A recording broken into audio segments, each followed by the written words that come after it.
is to allocate the transaction price to each of the three POs. Right, so step 1 was identifying the contract. In step 2, we said there are different performance obligations. And then in step 3, we determined the bulk transaction price. Now that transaction price has to be split between each PO. Okay, that's step 4. If we look at allocating the transaction price to each of the POs, we're going to use one example right through.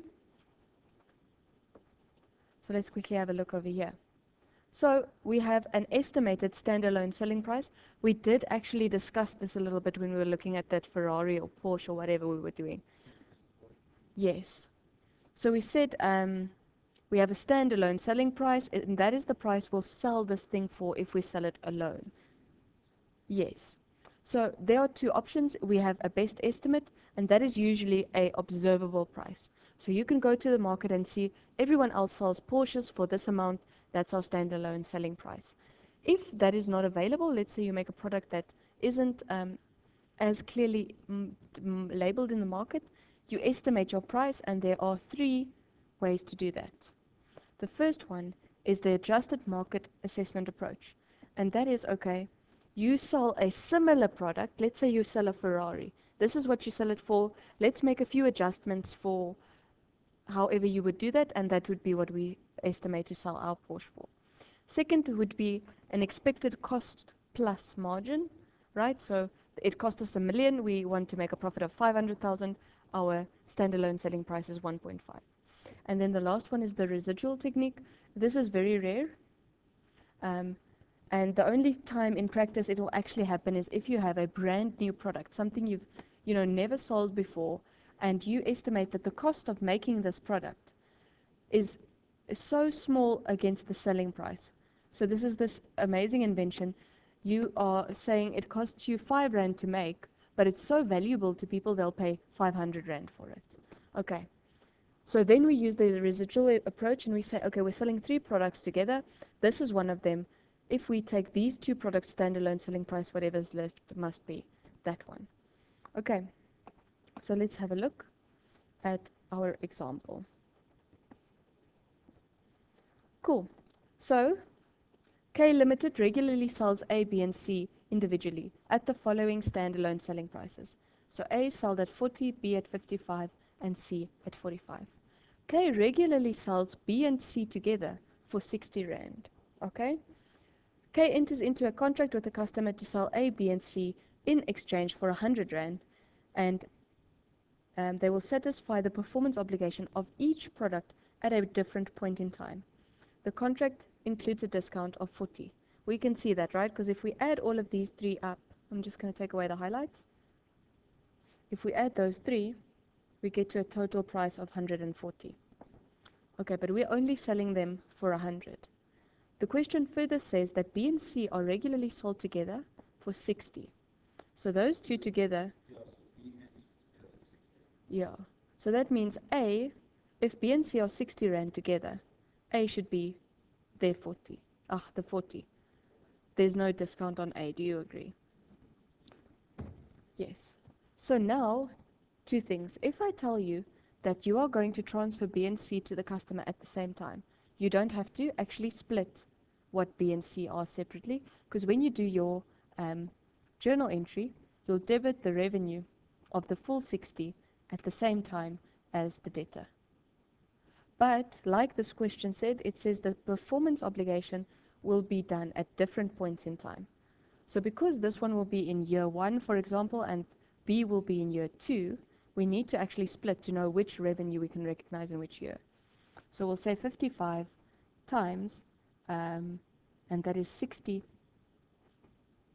Wait, let me just quickly think about this. 55 over 100.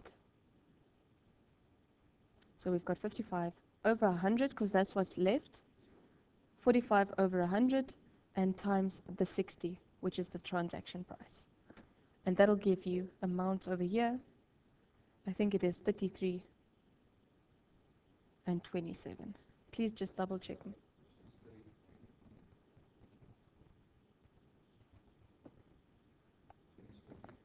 Okay.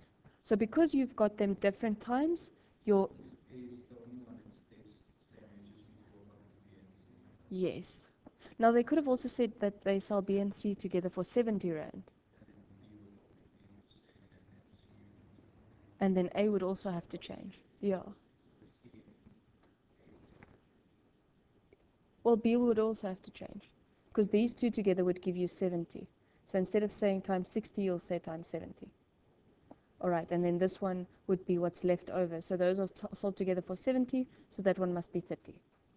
Okay, so you just need to read the example and see what they tell you. Let's just write these in over here again. All right, so that's times 60, that is 33, that is 27, and that is 40. Okay, so then our journal entry would look slightly different. We'll have a debit debtor, credit revenue, and let's say in year one we transfer B, so that'll then be 33, and in year two we transfer C, so that'll be 27. Okay, so that's only if they're satisfied at different points in time. Okay.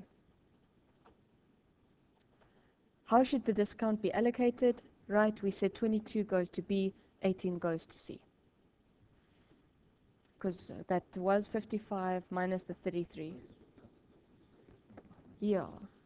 So there, the total discount would be that total 40. What would the accounting treatment be if K transferred control at the same time? And we said that the 60 would be recognized. And if it was at different times, we just did it at their separate amounts. Yes. Okay. Then, question 10 is the same as question, I think it was 9. X sells A, B, and C. They also promise to transfer product D. The total consideration of the contract is 130 Rand. The standalone selling price of product B is highly variable, and product D is sold to different customers at different amounts. They range between 15 Rand and 45. X decides to estimate the standalone selling price of product D using the residual approach. Right, so product A, B, and C, those are the same from our previous example. I'm going to extend over here. So we've got A, B, C, and now we have D. We said A, our standalone selling price is 40, B was 55, C was 45, and now D is between 15 to 45. So you agree we can't add that up? Yeah. Now, they say the total consideration of the contract is 130. Right, so we say we're going to sell this whole package for 130. These prices, the same information applies. So we've still got 40, 33, and 27. And so the difference here will be 30. Now the question is that 30 within this range? It is. So that's fine, we can use the residual approach. Okay, if we look at the next example, okay, that's what we did. We say that the contract is now only sold for 105. So everything else stays the same. There we've got the 45, 27. We end on 105. That means there's only 5 Rand left. So this one now does not fit into that range, and the residual approach is not appropriate, so we need to use something else. Yes. All right. I think that's all for step 4. But I just quickly want to go back to... Yeah. That's one thing that we're going to, this is like, And that's also, if there's, like, when in the world will you have something like that you can't determine a price for? yeah, I mean, like between this amount or that amount. Yeah. I think get a discount on the whole thing or not, like, you know, against you get a discount for that A store. Yeah. So it's, I can't see it happening in practice, but for academic purposes. Now, you can also have a change in your transaction price. Okay? So let's say your transaction price, let's use that 100 Rand that it was. So we said A was 40, B was 33, and C was 27. So those are transaction prices. Now we say control is already transferred for product A. Okay? And now the contract changes and they say, okay, we'll give you 120 for this instead of 100. So this additional 20 needs to be allocated to each one of these separately. Yes. So now you apportion it, but we know that we can recognize A's portion immediately because control's already transferred. If those haven't transferred yet, we'll wait till they transfer and then recognize the revenue. Okay, that's just change in price. So it works exactly the same. And then allocation of variable consideration, we've looked at that, that's fine.